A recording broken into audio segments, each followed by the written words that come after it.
तो आप सिर्फ आरएस की आईएएस की तैयारी कर रहे हो या अदर सर्विस के लिए भी तैयारी कर रहे हो? मैं सर सिविल सर्विसेज के लिए प्रिपेयर कर रही हूँ, मेन पहला आरएस के, उसके बाद में आईएएस। तो आपका ओनली फॉर वन टारगेट है आईएएस या आरएस बनना या कहीं और? नहीं सर, टारगेट तो यही है, बट अगर इसमें नहीं हो पाता तो वो फाइनेंशियल स्टेबिलिटी के लिए तो दूसरा कुछ करना पड़ेगा, बट टारगेट यही है। तो आपने ये क्यों चुना, मतलब सिविल सर्विस में जाने के क्यों चुना आपने? एक्चुअली सर मैं डॉक्टर बनना चाहती थी, इसीलिए मैंने साइंस ऑप्ट किया था, बट कुछ रीजंस के कारण मैं वो परस्यू नहीं कर पाई। तो मेरे टीचर ने सजेस्ट किया कि जो चीज़ के लिए डॉक्टर बन रही थी, जो सोशल डिग्निटी, प्रेस्टीज और कंट्रीब्यूशन इन सोसाइटी जो चाहिए, वो इधर भी कर सकते हो, डाइवर्सिटी भी है। तो सर मैंने फिर आरएस के लिए प्रिपरेशन स्टार्ट की। कभी कभी हम क्या करते हैं, खुद का मूल्यांकन करते हैं और हम पाते हैं कि मेरे को इस सर्विस में जाना चाहिए, ऐसा होता है। तो आपने कभी अपना मूल्यांकन किया कि मेरे को सिविल सर्विस में जाना चाहिए, और आपने अपने में कोई विशेषता पाई? आप में क्या ऐसी विशेषताएँ हैं? सर मैं लोगों से इजीली कनेक्ट कर पाती हूँ, बातचीत कर पाती हूँ, उनको समझ पाती हूँ। साथ ही सर जो मेरा एजुकेशनल बैकग्राउंड है वो मेरे को scientific temperament, logical thinking provide करता है, और उसके साथ ही सर जॉइंट फैमिली से होने के कारण मानवीय संवेदना, ह्यूमन वैल्यूज़, एम्पैथी डेवलप हो चुकी है, और ये सब एक सिविल सर्वेंट के लिए ज़रूरी भी है। एक अच्छे प्रशासक में कौन कौन से गुण होने चाहिए? कोई 2-3 गुण बता दो मेन। सर न्यूट्रलिटी, इंटेग्रिटी और ऑनेस्टी। ऑनेस्टी और इंटीग्रिटी में क्या अंतर होता है, बेसिक अंतर एक लाइन में बता दो। बेसिक अंतर क्या होता है? जैसे मिलते जुलते शब्द हैं ये, यस सर। बेसिक अंतर क्या है, एक लाइन में बता दो। सर इंटेग्रिटी मतलब जो भी थॉट प्रोसेस, जो भी सोचते हैं उनको अपने कार्य में एकदम सत्यनिष्ठ होकर कार्य करना। और ऑनेस्टी सर किसी भी चीज़ में, कोई भी काम कर रहे हो तो मतलब ओनली फॉर जॉब नहीं, कोई भी चीज़ हो तो सब में अपनी डेडिकेशन दे के काम करना। एसडीओ और एसडीएम में क्या अंतर होता है? एसडीओ सब डिविजनल ऑफिसर, उसको लैंड रेवेन्यू एक्ट के तहत पावर्स मिलती है, वो रेवेन्यू ऑफिसर के तहत एक्ट करता है, और तहसीलदार के लिए अपीलिएट अथॉरिटी होती है। SDM sub divisional magistrate CrPC की तहत उसको पावर मिलती है। उसका बेसिक काम, जो मेन काम जो होता है वो लॉ एंड ऑर्डर को मेंटेन करना और गवर्नमेंट पॉलिसीज़ को रूट लेवल तक पहुंचाना। सीआरपीसी की कौन सी धारा के तहत इसको पावर मिलते हैं? सॉरी सर, सारी धाराएँ याद हैं। अच्छा, तो सीआरपीसी के तहत ये कार्यकारी मजिस्ट्रेट की पावर हैं, सिर्फ एसडीएम को मिलते हैं और किसी को मिलते हैं? सर जो बीडीओ को भी मिल सकते हैं क्या? या सर जो डिस्ट्रिक्ट मजिस्ट्रेट होता है उसको भी मिलती है। बीडीओ को मिल सकते हैं? हाँ सर, श्योर नहीं है इसको। अच्छा, तो अपने राज्य पशु कौन है यहाँ राजस्थान में? Yes sir. राज्य पशु? राज्य पशु सर घोड़ा, सॉरी सर, चिंकारा और सर कैमल। अच्छा, तो कैमल को क्यों बनाया गया राज्य पशु? सर कैमल जो है इसको कंजर्व करने की ज़रूरत महसूस है। इसकी पॉपुलेशन काफ़ी घट रही थी, और फिर ये राजस्थान की प्राइड की बात भी, कैमल यहाँ पे काफ़ी वो है, तो उस टाइम से ऐसा माना जाता है जैसे ऊँटनी का जो दूध होता है तो उससे दही नहीं बनता है और उससे घी वगैरह भी नहीं बनता है, तो इसके पीछे क्या कारण हो सकता है? जैसे आप जूलॉजी के वगैरह स्टूडेंट रहे हुए हैं, इसके पीछे क्या कारण है? सॉरी सर, मुझे आइडिया नहीं। अच्छा, और ऊँटनी के दूध की क्या उपयोगिता है चिकित्सा क्षेत्र में? सर ये चिकित्सा संबंधी इसकी यूज़ है, ये लगाने से बोन्स जल्दी रिकवर करती है, और ये पेन को खींच लेती है, दर्द कम होता है इससे। अच्छा, आपने हॉबी के रूप में योगा को बढ़ाया है? Yes sir. तो योगा की दृष्टिकोण, मतलब जैसे एक तो पश्चिमी देश और एक भारत है, इन दोनों के दृष्टिकोण में क्या अंतर है योगा के प्रति? सर पश्चिम में इसको फिजिकल एक्सरसाइज के फॉर्म में देखा जाता है, सिर्फ अच्छा। फिटनेस पॉइंट ऑफ व्यू से। अच्छा, तो यहाँ पे सर इसको आध्यात्मिकता से भी जोड़ के ओवरऑल डेवलपमेंट, फिजिकल, मेंटल और स्पिरिचुअल फिटनेस के लिए देखा जाता है। तो पश्चिमी देशों में इसको एक्सरसाइज के रूप में देखते हैं, Yes. और अपने यहाँ आध्यात्मिक रूप से। यहाँ पे इसका ओरिजिन भी है और यहाँ प्राचीन से जुड़ा हुआ भी है, इस कारण से सर इसको ऐसा देखा है। तो एक्सरसाइज में योगा में क्या अंतर है? सर एक्सरसाइज फिजिकल फिटनेस के लिए होती है, और योगा जो है आपका मेंटल और स्पिरिचुअल डेवलपमेंट भी करता है, आप पॉजिटिविटी बनाए रखता है। तो अपने यहाँ योगा को आध्यात्मिक रूप से देखते हैं या दर्शन के रूप में देखते हैं इंडिया में? सर दर्शन जैसे एक फिलॉसफी अलग होती है, यस सर। आध्यात्मिक और धर्म अलग चीज़ होती हैं। जैसे वेस्टर्न के अंदर दोनों को अलग अलग माना है और इंडिया के अंदर इसमें अंतर नहीं किया गया है, दर्शन में और धर्म में अंतर नहीं किया गया है। तो योगा भारत में किस रूप में है?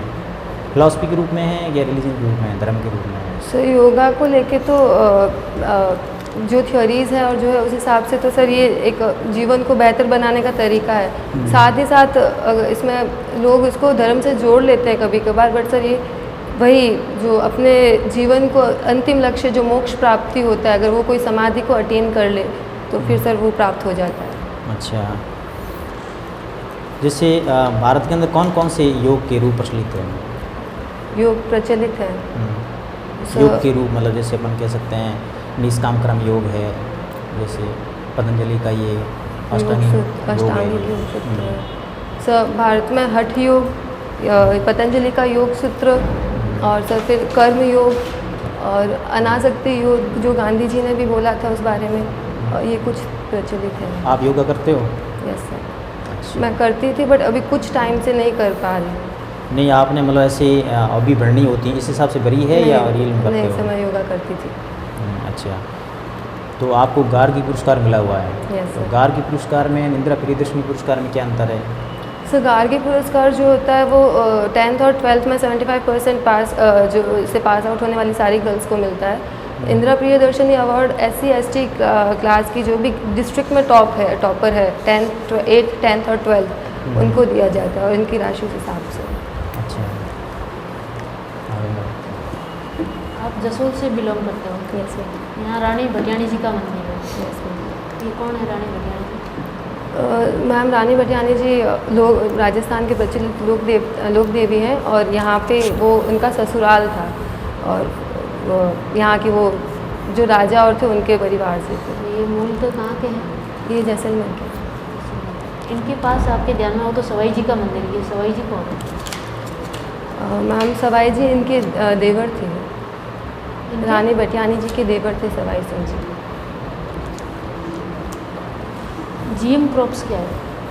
मैम जेनेटिकली मॉडिफाइड क्रॉप्स वो होती है जो क्रॉप्स के अंदर DNA या जेनेटिक मटेरियल का अल्ट्रेशन करके या मॉडिफाई करके उनको यूज़ किया जाता है। तो इनकी एक अप्रूवल कमेटी होती है GM क्रॉप्स की। Yes ma'am. कौन से? GAC genetic engineering approval appraisal committee. एक गोल्डन राइस नाम सुना हुआ है? Yes ma'am. ये क्या है? मैम ये भी एक टाइप ऑफ GM क्रॉप है। अंतर्राष्ट्रीय चावल अनुसंधान केंद्र वो कहाँ पर है? राष्ट्रीय चावल अनुसंधान केंद्र। सॉरी। आपने अभी जैसे बताया गार्गी पुरस्कार, इंदिरा प्रियदर्शनी पुरस्कार, और कौन कौन से पुरस्कार है जो बालिका शिक्षा के क्षेत्र में दिए जाते हैं? मैम एक कालीबाई पुरस्कार है जो महिला शिक्षा के में क्षेत्र में दिया जाता है। गार्गी पुरस्कार और उसके साथ मैम अभी तो इतना ही याद है। बालिका शिक्षा के लिए कौन कौन सी योजनाएं चलाई जा रही है? मैम राजस्थान सरकार इसके लिए राष्ट्रीय योजना चल रही है। महिला शिक्षा को प्रोत्साहन देने के लिए एक हथलेवा योजना जो चल रही है वो भी इसी क्षेत्र में है और आयम शक्ति फंड बनाया गया है। उसके तहत भी जो ड्रॉप आउट वुमेंस जो अपने स्कूल कंप्लीट नहीं कर पाते उनको ओपन स्कूल में एजुकेशन दी जाती है। हथलेवा योजना एजुकेशन से रिलेटेड है? नहीं मैम, पर वो उसका जो प्रोविज़न है कि 10th पास 12th पास और ग्रेजुएशन वाला जो प्रोविज़न है वो एक तरह से महिला शिक्षा को बढ़ावा देता है। ये किन के लिए हथलेवा योजना? मैम हथलेवा योजना जो भी SC ST BPL फैमिलीज़ होती है या फिर विधवा एकल महिला होती है या फिर स्टेट स्पोर्ट्स प्लेयर होती है, उनकी बेटियों की शादी के टाइम ये प्राइज़ दी जाती है। अभी कुछ और कैटेगरीज इसमें ऐड की है, ध्यान में है? ये हथलेवा योजना, इसका नाम अभी दिया था परिवर्तन कर, इससे पहले इस योजना का क्या नाम था? कन्यादान योजना। ये तो अभी कन्यादान ऑब्लिक हथलेवा योजना है। Yes ma'am. इससे पहले इसका क्या नाम था? सॉरी। योग क्या है? जैसे अभी आपने बताया योग दर्शन वगैरह, योग डिफाइन कैसे कर सकते हैं? मैम योग का शाब्दिक अर्थ तो मतलब संस्कृत की युज धातु से बना है, जिसका मतलब जुड़ना होता है। तो डिफाइन करें तो ये बॉडी का अपने कॉन्शियस के साथ यूनियन को कहते हैं। बट मैम ऐसे देखें तो ये एक एंशिएंट इंडियन प्रैक्टिस है जो फिजिकल, मेंटल और स्पिरिचुअल वेलबींग के लिए की जाती है। योग के फ़ायदे ही फ़ायदे हैं या इसके कुछ नुकसान या साइड इफ़ेक्ट भी है? मैम ऐसे देखें तो योग के फ़ायदे ही है, बट अगर इसको प्रॉपर तरीके से, जैसे प्राणायाम जो होता है उसको प्रॉपर तरीके से ना करें तो नुकसान हो सकता है, बाकी इसके ओवरऑल फ़ायदे ही है। प्राणायाम कौन कौन से हैं? Yes ma'am. प्राणायाम कौन कौन से हैं? प्राणायाम मैम बहुत सारे, जैसे कपाल भारती, अनुलोम विलोम, भस्त्रिका, भ्रामरी। इम्यूनिटी बढ़ाने के लिए कौन सा प्राणायाम किया जाता है? मैम अभी जो चल रहा है, मतलब कोरोना काल में जैसे अनुलोम विलोम को बहुत बोला गया था, बाकी मैम सभी एक बार इम्यूनिटी बढ़ाने के लिए ही कार्य करते हैं। सब में अपने रेस्पिरेटरी सिस्टम पे प्राणायाम, जो रेस्पिरेटरी सिस्टम के में एक्सरसाइज होती है, उससे इम्यूनिटी बढ़ती है। आपकी तहसील कौन सी है? पचपदरा। पचपदरा में कितनी उप तहसीलें? पचपदरा में मैम उप तहसीलें कितनी है? मैम 3। 3। कौन कौन सी? जसोल, कल्याणपुर,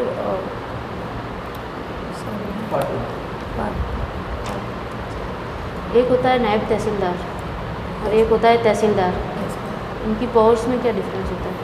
मैम नायब तहसीलदार तहसीलदार को सबऑर्डिनेट करता है। ऐसी ये मूल कौन सी जो पावर है जो तहसीलदार के पास होती है लेकिन नायब तहसीलदार के पास नहीं होती है?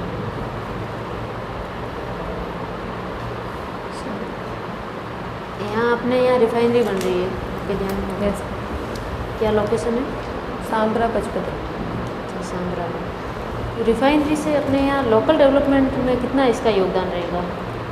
मैम रिफाइनरी के साथ साथ अभी PCPIR जोन भी इधर परमिट किया गया है, तो उसके यहाँ टाउनशिप डेवलप होगी, कनेक्टिविटी बढ़ेगी। जामनगर अमृतसर, जामनगर पचपदरा अमृतसर हाईवे बन रहा है, कनेक्टिविटी डेवलप होगी, टाउनशिप हो रहा है, साथ ही साथ टूरिज्म सेक्टर को भी बढ़ावा मिलेगा और उसके साथ ही मैम लोगों को रोज़गार तो मिलेगा ही। और हाईवे कौन सा डेवलप हो रहा है आपने हमें बताया? Ma'am Bathinda Pachpadra Jamnagar express highway. इसके कुछ सोशल चैलेंजेस भी हो सकते हैं क्या? मैम सोशल चैलेंजेस तो पॉल्यूशन एक है, और साथ ही साथ लोगों को जो लगता है कि डेवलपमेंट के कारण उनका लैंड वो एक्विजिशन वाली जो प्रॉब्लम हुई थी इधर, तो मैम उनको प्रॉपर मुआवजा देके वो सुलझा लिया गया। तो ये जो प्राइवेट लैंड पे या किसानों की भूमि पे बनी या गवर्नमेंट लैंड पे? मैम गवर्नमेंट लैंड पे कुछ ली थी, बाकी मोस्टली गवर्नमेंट लैंड ही थी। यहाँ अपने यहाँ की स्थानीय मूल समस्या देखी जाए तो आपकी नज़र में क्या है? मैम मुझे बाड़मेर की या पश्चिमी राजस्थान की? मैम मुझे मूल समस्या यहाँ की एक तो प्राइमरी एजुकेशन में लगती है। बाड़मेर की लिटरेसी रेट बहुत कम है, 56% है, और उसके साथ ही साथ ma'am lake of awareness in women about their hygiene. यहाँ पे मदर मॉर्टेलिटी रेट और इन्फेंट मॉर्टेलिटी रेट भी बहुत कम है, राजस्थान के कंपैरिजन में 172 और 322 है। और उसके बाद में ma'am waste disposal, drainage system बहुत इशू करता है यहाँ पे। ओपन ड्रेनेज सिस्टम है तो अनहाइजीनिक है। और मैम बाकी तो यदि आपको यहाँ प्रशासनिक अधिकारी लगा दिया जाए तो आपका सबसे पहली प्रेफरेंस क्या रहेगी, क्या इम्प्रूवमेंट है? Ma'am education. कैसे करोगे, आपका क्या तरीका रहेगा? मैम गवर्नमेंट इस क्षेत्र में बहुत काम कर रही, तो उनकी जो पॉलिसीज़ है उनको रूट लेवल तक पहुंचाना। जैसे रिसेंटली अभी केस चल रहा है कि बाड़मेर में जो SC ST जो कम्युनिटी है उनके लिए जो स्कॉलरशिप है वो उनको 20 साल से उनको नहीं मिली है। तो उन सब चीज़, क्या रूट कॉज है, क्या फॉल्स है उस योजना की इम्प्लीमेंटेशन में, इन सबको देखना और उनको सबको जो लाभान्वित है उन सब तक पहुँचाना। और उसके साथ ही मैम प्रमोट करना जो मानसिकता है। महिला शिक्षा यहाँ पे बहुत कम है, महिला शिक्षा दर, साक्षरता दर बहुत कम है यहाँ पे, तो लोगों के बीच में जागरूकता फैलाना। जो रोल मॉडल्स हैं जैसे रूमा देवी जी जो हैं, वो उनको लाके उनसे ये चीज़ें कहलवाना जिनका काफ़ी इफेक्ट पड़ता है इन सब चीज़ों से। तो ये सारे तरीके से। यहाँ बाड़मेर महिला साक्षरता कितनी है अपने? यस बाड़मेर में महिला साक्षरता कितनी है? सर 56%। 56 है। Yes sir. सबसे लोवेस्ट किसकी है राजस्थान में? सबसे लोवेस्ट जैसे जालोर की है, I am not sure. Jalore. और हाईएस्ट जयपुर। कितनी है राजस्थान की महिला साक्षरता दर? राजस्थान की महिला साक्षरता दर मैम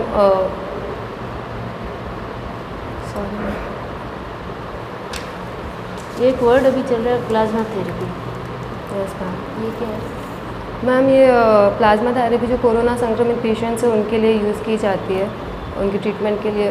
प्लाज्मा जो है उसको लेके उसका ट्रांसफ़र, जो इन्फेक्टेड पेशेंट्स जो होते हैं जो रिकवर कर चुके हैं उनका प्लाज्मा लेके ट्रांसफ़र किया जाता है उन्हें। तो ये कोरोना के संदर्भ में यूज ली जाती है या फिर और भी? मैम अभी इस कारण काफ़ी प्रचलित है। एक जीनोम इंडिया प्रोजेक्ट है, इसके बारे में? मैम मेरे को प्रॉपर याद नहीं है, बट हाँ वो उसके अंदर जो ह्यूमन का जीन होता है, डीएनए स्ट्रक्चर होता है, उसको लेके स्टडी की गई थी। एक मैडम योग, जैसे आपका रुचि है योग में, तो योग दिवस भी अपने इंडिया में मनाया जाता है, कब है वो? 21 जून। 21 जून को। तो ये वर्ल्ड वाइड है या सिर्फ इंडिया में मनाया जाता है? World wide. World wide. एक योग में अष्टांग योग है, वो 8 प्रकार के योग, पता हो तो नाम बता दो। Yes sir. तो पतंजलि के योग सूत्र के अनुसार यम, नियम, आसन, प्राणायाम, प्रत्याहार, धारणा, ध्यान, समाधि। समाधि। तो ये जो अनुलोम विलोम आप बताया, एक कपालभाति, अनुलोम और विलोम, ये कौन से योग की क्रिया है? Yes sir. जैसे अनुलोम विलोम है, ये क्या है, कौन सी क्रिया होती है? सूर्य प्राणायाम। नहीं तो इसमें क्या करना है, क्या होता है इसमें अनुलोम? तो इसमें एक राइट नॉस्ट्रिल से अगर आप इनहेल करते हो तो लेफ्ट नॉस्ट्रिल से एक्सहेल करना है, और वापस सेम प्रोसीजर को वाइस वर्सा करना है। और कपालभाति में? मैम सॉरी सर, कपालभाति में जो है आपको सांस अंदर लेके वापस पेट से शॉट मारने होते हैं, तो ये ओबेसिटी को रिड्यूस करने में भी काम आता है। और प्राणायाम है तो कौन ये अपनी रेस्पिरेटरी सिस्टम को क्लीन करता है, यही है? अच्छा, एक है एंटीजन और एंटीबॉडी, यस सर। ये क्या है? सो एंटीजेंस और एंटीबॉडीज़ जो होते हैं ह्यूमन ब्लड सिस्टम का पार्ट होते हैं। एंटीजेंस जो होते हैं, कोई भी फॉरेन ऑब्जेक्ट अगर बॉडी के अंदर एंटर होता है तो उसे एंटीजन कहते हैं, और उसके रिएक्शन में जो बॉडी प्रोड्यूस करती है उन्हें एंटीबॉडीज़ कहते हैं। अच्छा, एक जैसे अपने योजना गवर्नमेंट ऑफ राजस्थान की चल रही थी, भामाशाह योजना, उसका पता है कुछ? भामाशाह योजना क्या है? सो भामाशाह योजना के तहत जो परिवार, एक तो भामाशाह कार्ड बनाने होते थे, जो परिवार की महिला जो होती थी उससे मुखिया का दर्जा दिया जाता था, और इसके तहत जो भी इस कार्ड से अगर लिंक करें तो सारी जो हॉस्पिटल फैसिलिटीज़ वगैरह उसमें सब में उसमें कंसेशन। कितना क्लेम कितना होता था? एग्जैक्ट डाटा यार। अच्छा, उस भारत भामाशाह योजना को अभी कार्ड उसको बंद करके एक नया कार्ड बना दिया, उसका क्या नाम है? जन आधार कार्ड। जन आधार नंबर।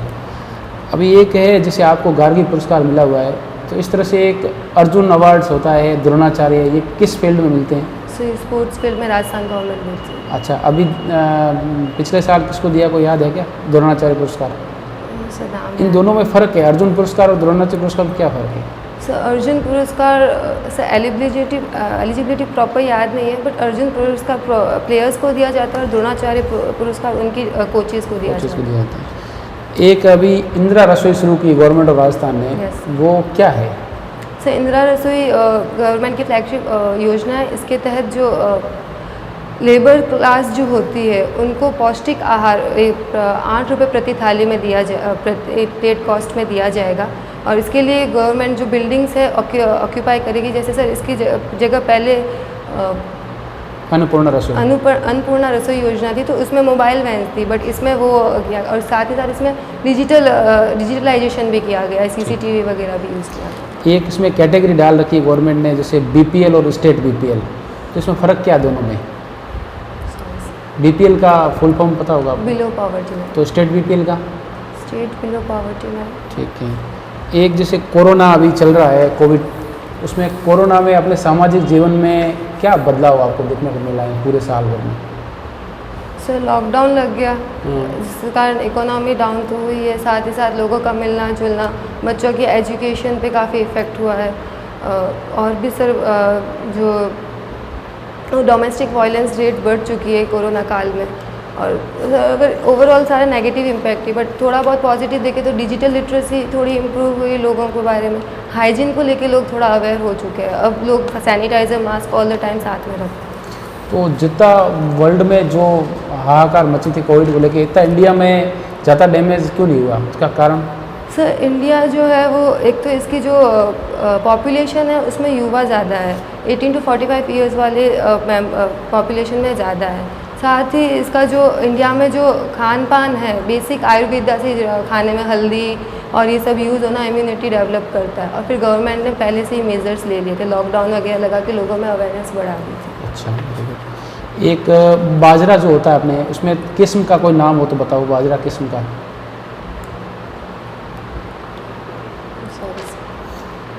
एक मैमल जो होता है जो उड़ सकता है, उसका कोई नाम याद हो तो? मैमल जो उड़ उड़ सकता सकता है, है। बैट। Very good. एक है जेनरिक दवाई, जिसका पर्सनल गवर्नमेंट कहती है ज़्यादा से ज़्यादा, आज तो ऑर्डर भी कर दिए उनको, मेडिकल पे अपनी लिखनी पड़ेगी भाई जेनरिक दवाइयाँ उपलब्ध है, तो पब्लिक पहले जेनरिक दवाइयाँ, तो ये क्या है जेनरिक दवाई? सर जेनेरिक दवाई का जो फॉर्मूला होता है, जो बेसिक दूसरी दवाइयाँ होती है सेम फॉर्मूला होता है, बट गवर्नमेंट बहुत कम प्राइस में उसको अवेलेबल करवाती है। तो सेम फार्मूला जो नॉर्मल फार्मास्यूटिकल कंपनीज जो होती है वो हायर प्राइजेज में सेल करती है, बट गवर्नमेंट हॉस्पिटल से या शॉप से ले जाएगी जहाँ जेनेरिक दवाई अवेलेबल होगी, तो वहाँ पे चीप प्राइजेज में अवेलेबल होगी। अभी एनसीआर में प्रदूषण का बहुत ज़्यादा, सर्दी आती दिल्ली पूरे एनसीआर में, ये प्रदूषण क्यों बढ़ रहा है? सर्दी में आती क्यों बढ़ जाता है? सर सर्दी में जो एयर प्रेशर जो होता है वो उसके एयर का प्रेशर जो होता है उसके कारण भी जो पॉल्यूशन जो होता है वो हवाएं ज़्यादा ऊपर नहीं जा पाती, एक तो उस कारण से नीचे हो जाता है। साथ में अभी जो न्यूज़ में आ रहा है कि पराली के कारण जलाने के कारण भी बढ़ता है, पर जैसा सुप्रीम कोर्ट ने कहा कि पराली एकमात्र रीज़न नहीं है, जो ऑब्वियसली मेट्रोपॉलिटन सिटी है तो व्हीकल्स का यूज़, इंडस्ट्रीज़ का और इन सब के कारण भी इस पोल्यूशन को कंट्रोल करने के लिए वहाँ के मुख्यमंत्री जी ने एक कोई नया फॉर्मूला दिया था जो चला भी था 4-5 महीने, क्या था वो? सर ऑड इवन और व्हीकल्स। उसमें क्या था? सर जो ऑड मतलब कार्स का व्हीकल्स जो है ऑड नंबर के साथ एक दिन चले, एक दिन इवन नंबर वाले चले। अच्छा, एक है जूलॉजिकल सर्वे ऑफ इंडिया, इसका कहाँ है हेड ऑफिस, हेडक्वार्टर कहाँ है इसका? एक जैसे जोधपुर में भी है एक, क्या है उसका संस्थान जो आपके जूलॉजी से रिलेटेड है? सर काजरी और आफरी। आफरी, हाँ ठीक है। तो ये अभी जो आजकल अपन देखते हैं पश्चिम राजस्थान में रेगिस्तान, पहले ज़्यादा बरसात नहीं होती थी, आजकल के हर साल बरसात होती है वो इंक्रीज हो रही, बढ़ रही है, इसका कोई कारण बता सकते हो आप? सर क्लाइमेट चेंज बड़ा रीज़न है, साथ से प्लांटेशन अब थोड़ा बहुत बढ़ रहा है तो उस कारण से भी बारिश का पैटर्न चेंज है। एक नाभिकीय संलयन होता है, उसका कुछ पता क्या है? संलयन, नाभिकीय संलयन, फ्यूजन और फिजन इंग्लिश में बोलते हैं। Yes sir. हाँ, क्या है? So fusion nuclear types of nuclear reactions है। फ्यूजन के अंदर दो मॉलिक्यूल्स कंबाइन होके एनर्जी जनरेट करते हैं, फ्यूजन के अंदर मॉलिक्यूल ब्रेक होने से एनर्जी रिलीज होती है। अच्छा, अभी अपने इंडिया में मिसाइल मैन किसको कहते हैं?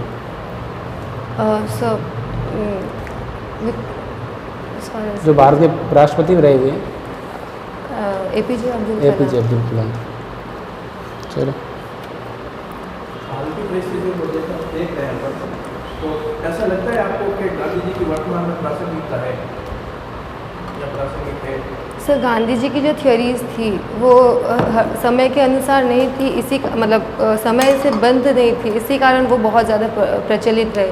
जो सत्य, अहिंसा, ट्रस्टीशिप और ये सारी जो चीज़ें थी। क्या है ट्रस्टीशिप? सो न्यासधारिता का मतलब है कि जो भी जैसे CSR जो है उसी प्रिंसिपल पे बेस्ड है।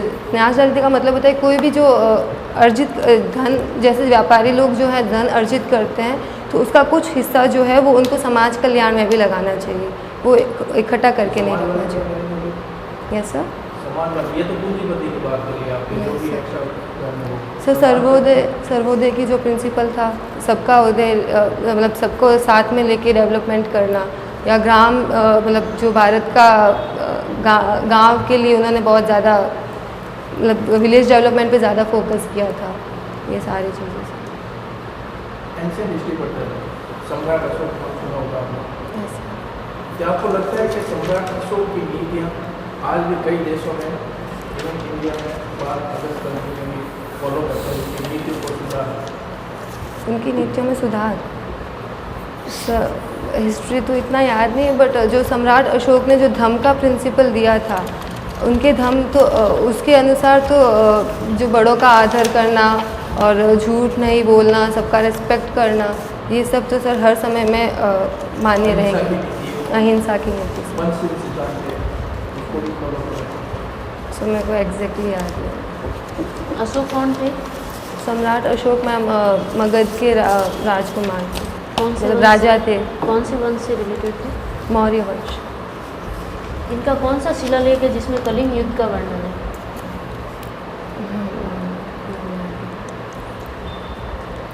एक होता है राज्य निर्वाचन आयुक्त और एक होता है राज्य निर्वाचन अधिकारी।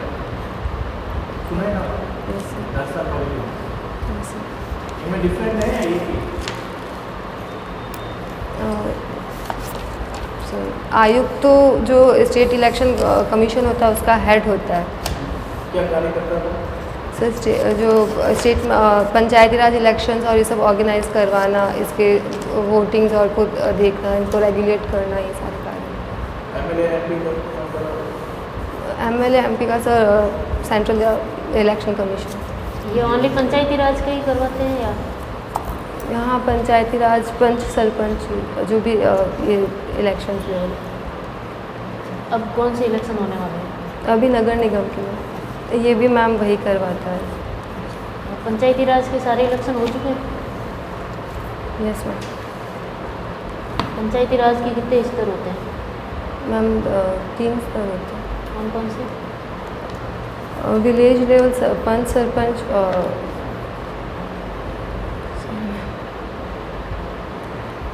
अभी अपने बाड़मेर के जिला प्रमुख कौन है? इलेक्शन हो गए हैं, मतलब नए जिला प्रमुख बन गए होंगे। मैम अभी तक नहीं, बाड़मेर के जिला नहीं, यहाँ बालोतरा के प्रधान कौन है? मैम बालोतरा में तो अभी इलेक्शंस हो रहे हैं, मतलब वहाँ पर इलेक्शन हो गए हैं panchayat raj. Yes sir. Sorry. आप जसोल से हो? Yes ma'am. सरपंच के इलेक्शन हो गए? Yes ma'am. सरपंच कौन है? ईश्वर सिंह जी चौहान। सरपंच सिलेक्शन के अंदर क्या पार्टियाँ होती है क्या, दल? नहीं सर, कोई भी जनप्रतिनिधि खड़ा होता है और डायरेक्ट इलेक्शंस होते हैं, वोटिंग होती है। और जिला परिषद में, पंचायत समिति में, इनमें इन इलेक्शनों में दल होते हैं क्या? जिला परिषद में सर दल होते हैं। अच्छा, नगर निकाय इलेक्शन में इनमें भी दल होते हैं? Yes sir. अच्छा, तो यहाँ दल बदल कानून लागू है या नहीं है? जैसे संसद में है, विधानसभा में है, तो यहाँ लागू है कि नहीं दल बदल वाला? Sir I am not very sure, but sir यहाँ पे शायद लागू नहीं होता। लागू नहीं है, मतलब कोई भी दल चेंज कर सकते हैं? I am not very sure sir. एक मैडम भारतमाला योजना है, क्या है वो? सर ये रोड कनेक्टिविटी को बढ़ाने के लिए रास्ता इंडियन गवर्नमेंट का प्रोग्राम है। इसका क्या मोटो क्या है, क्यों बना रहे हैं भारतमाला? सर कनेक्टिविटी को इंक्रीज करने के लिए सर। अच्छा, एक सागरमाला योजना भी है, यस मैम। वो मैम इंटरलिंक्ड है या अलग अलग है?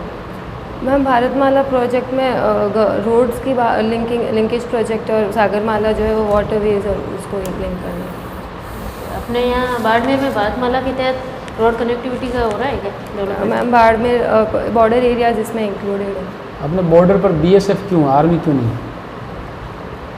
सर बॉर्डर जो फोर्सेज है वो पर्टिकुलरली डिस्ट्रीब्यूट की गई थी बॉर्डर के लिए। बॉर्डर सिक्योरिटी फोर्स होती है, आर्मी जो होती है वो यहाँ बॉर्डर तो जम्मू कश्मीर में भी, वहाँ भी आर्मी है, यहाँ Yes. बीएसएफ क्यों है? सर ये पर्टिकुलर पोर्टफोलियो इसी के लिए बॉर्डर सिक्योरिटी फोर्स बनाई गई, जैसे तिब्बत वाले बॉर्डर के लिए वो तिब्बतन आर्मी है। तो अभी जम्मू कश्मीर में एक कौन सी आर्टिकल को हटा के उसको नॉर्मलाइज किया गया है? आर्टिकल 371 371। सॉरी सर, नहीं सर स्लिप हो ये गया। तो भारतीय इतिहास में बहुत बड़ा बदलाव है, ये तो पता ही होना चाहिए। यस सर, अभी स्लिप हो 370 गया, अभी स्लिप हो गया। तो अभी हाल ही में वहाँ 370 हटते क्या क्या आपको क्या बदलाव नज़र आया? सर अभी 1 साल हुआ था, पिछली 5 अगस्त को हटा था, तो सर उसके ऊपर एक एनुअल रिपोर्ट आई थी, उसके तहत वहाँ पे डेवलपमेंट प्रोजेक्ट्स बन रहे हैं। एजुकेशन सेक्टर में काफ़ी बदलाव हुए हैं, मेडिकल हॉस्पिटल्स खुल रहे हैं और लोगों को एम्प्लॉयमेंट भी मिल रहा है। तो वहाँ ज़मीन खरीद सकते हैं अपनी? यस, वो इसके हटते जो उसको स्पेशल ऑटोनॉमी थी वो हट चुकी है, तो उसके तहत अब ज़मीन भी खरीद सकते हैं। और वो ज़मीन में एग्रीकल्चर लैंड या रहने के लिए मकान? सर इंडस्ट्रियल लैंड भी वहाँ पे परचेज कर सकते हैं, अनएग्रीकल्चरल लैंड भी वहाँ पे परचेज। एग्रीकल्चर नहीं ले सकते? सर सभी प्रकार की ज़मीन वहाँ पे खरीद सकते हैं। ठीक, थैंक यू।